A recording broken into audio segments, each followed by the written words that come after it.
Muito bem, estamos de volta com o nosso Tudo de Bom. Obrigada pela companhia na nossa live TV Ponta Verde SBT. Super beijo pra você que tá com a gente no nosso Instagram Tudo de Bom _AL. E vem comigo que eu tenho um recado pra você. Gente, seguinte, o mundo fica muito melhor quando a gente se coloca na pele do outro, não é mesmo? Como quando deixamos de sair em um sábado à noite para ficar com aquela pessoa especial que precisa da gente, ou quando dividimos aquele produtinho ótimo com a nossa amiga que está sem. Com certeza você já se viu em uma situação assim, não é mesmo? E sabe quem há mais de 100 anos se coloca na sua pele? Olha quem, ó, a Nivea. Ela tem uma linha completa de produtos para hidratar, proteger e cuidar de você em vários momentos do dia. Vamos conhecer alguns? Vem comigo aqui, ó. Tem o desodorante Protect Carry, que traz proteção contra suor e odor por 48 horas e não contém álcool etílico em sua formulação. Também tem mais, olha aqui, ó. Tem a loção corporal Nivea Milk. Ele tem um delicioso cheirinho Nivea e deixa a sua pele ainda mais macia e hidratada por 48 horas. Já o creme da latinha azul, que é super tradicional, além de ser prático para você se sentir bem a qualquer momento do dia. Viu? Enquanto você cuida das pessoas, a Nivea cuida de você. Nivea, há 100 anos se colocando na sua pele para cuidar de você cada vez melhor. Muito bem.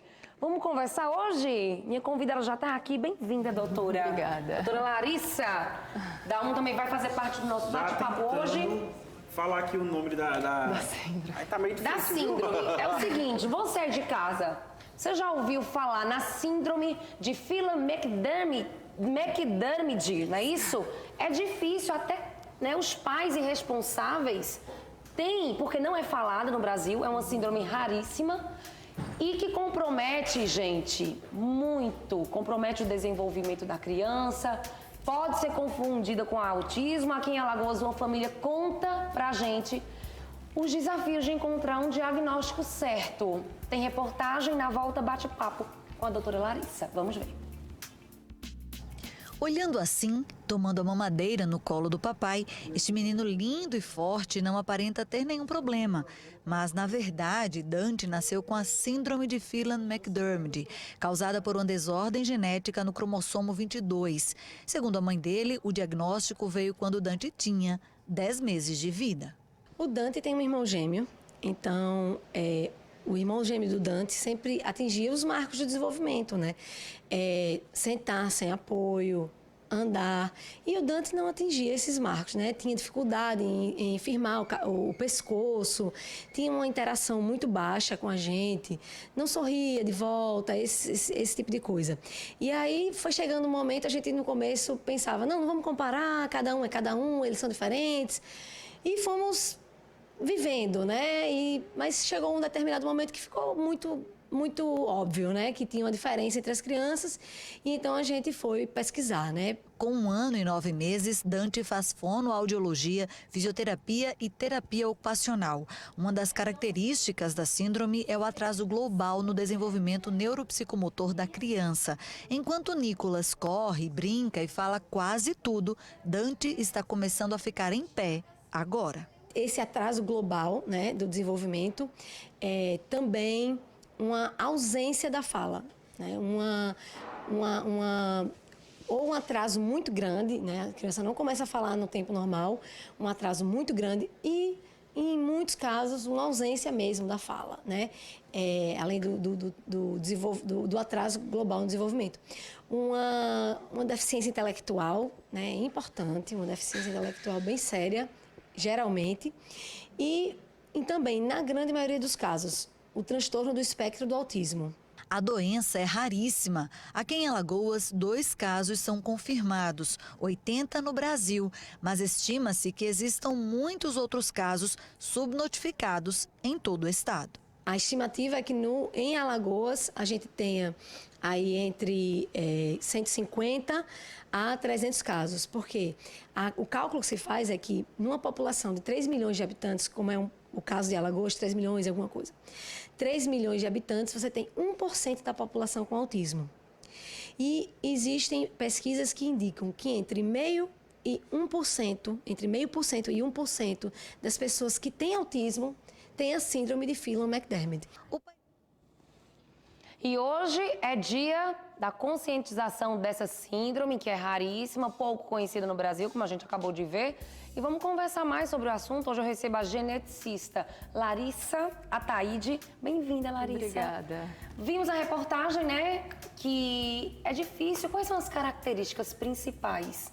Eu acho que o principal é o que a mãe citou na reportagem.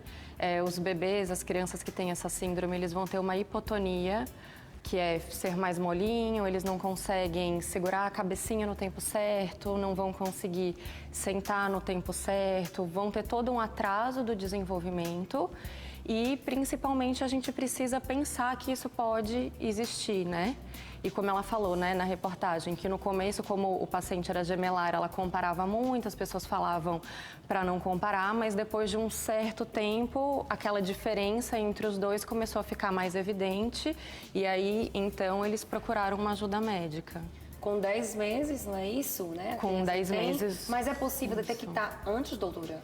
Se a suspeita for feita antes, a gente consegue realizar antes. O diagnóstico é feito através de um exame de DNA, porque a síndrome de Phelan-McDermid ela é causada por uma deleção do final do cromossomo 22. O cromossomo 22 tem o braço curto e o braço longo. Essa síndrome ela é causada por uma deleção no finalzinho do braço longo. Então, a gente precisa fazer um teste genético, um teste molecular, né, com técnicas moleculares, para poder fazer uma análise dos cromossomos e ver se está faltando ou sobrando algum pedaço. Então, é através de um exame de DNA que a gente consegue fazer a confirmação desse diagnóstico. É confundida com autismo, é isso? O autismo pode fazer parte da síndrome, né? Então, assim, por ser uma síndrome muito rara, a gente não tem ao certo uma estimativa de qual que é o percentual dos pacientes que têm essa síndrome que desenvolvem autismo. Mas em alguns lugares na literatura a gente vê um levantamento que fala de 10%, de 30% dos pacientes com Phelan-McDermid apresentando autismo. Como o autismo, ele é atualmente, né, uma condição que é muito conhecida, muito pesquisada, vários médicos já sabem, já diagnosticam, ainda bem. Então, através do diagnóstico do autismo, a gente consegue fazer o diagnóstico de muitos pacientes com Phelan-McDermid. O tratamento para isso, rapidinho, doutora. Não existe nenhum tratamento específico para isso, né? Então, como eu falei, o que acontece é a deleção de um pedacinho do cromossomo 22, a gente não consegue repor esse cromossomo, né, esse pedacinho que foi deletado. O tratamento, ele é um tratamento de suporte. Sim. Então, se a gente sabe que o paciente pode ter um atraso no desenvolvimento, que geralmente os pacientes nessa condição têm, a gente vai fazer uma estimulação precoce, partir precocemente para fazer uma fisioterapia, estimular a fala com o fonoaudiólogo. Tem também o auxílio do terapeuta ocupacional, dos psicólogos. Então, assim, é toda uma equipe multiprofissional, não é só o médico que vai tratar disso. E a gente precisa fazer uma estimulação o mais precocemente possível para esses pacientes. Muito bem. E falar mais sobre o assunto. Não é nova. É pouco falada. É pouco falada. Né? É Por isso, pouco tudo de bom falada. traz pra você, tá certo? Toda segunda, terça, a gente gosta de falar sobre isso. E quanto mais falada, melhor. Essa família teve dificuldades, não é? De Exato. buscar o diagnóstico, que isso seja falado, sim, constantemente. Essa é apenas uma, né, doutora? De tantas outras síndromes que não são faladas. De milhares de doenças raras que a gente tem, né? Eu acho que para fazer o diagnóstico de uma doença rara, a gente precisa pensar que as doenças raras existem. Só assim a gente vai conseguir diagnosticar. Muito bem, doutora Larissa Ataide. Obrigada, viu? Imagina, pela foi um presença. prazer. E volte mais vezes. Foi um Portas prazer. abertas. Dalmo Júnior, obrigada também. Nada, Quinta a gente se encontra. Fé em Deus. Um beijão, bem. pessoal, principalmente a minha cidade de Atalaia. Eita, nós. Super beijo pra você. Até amanhã. Fica agora com a Arena e o Rafa Peixe.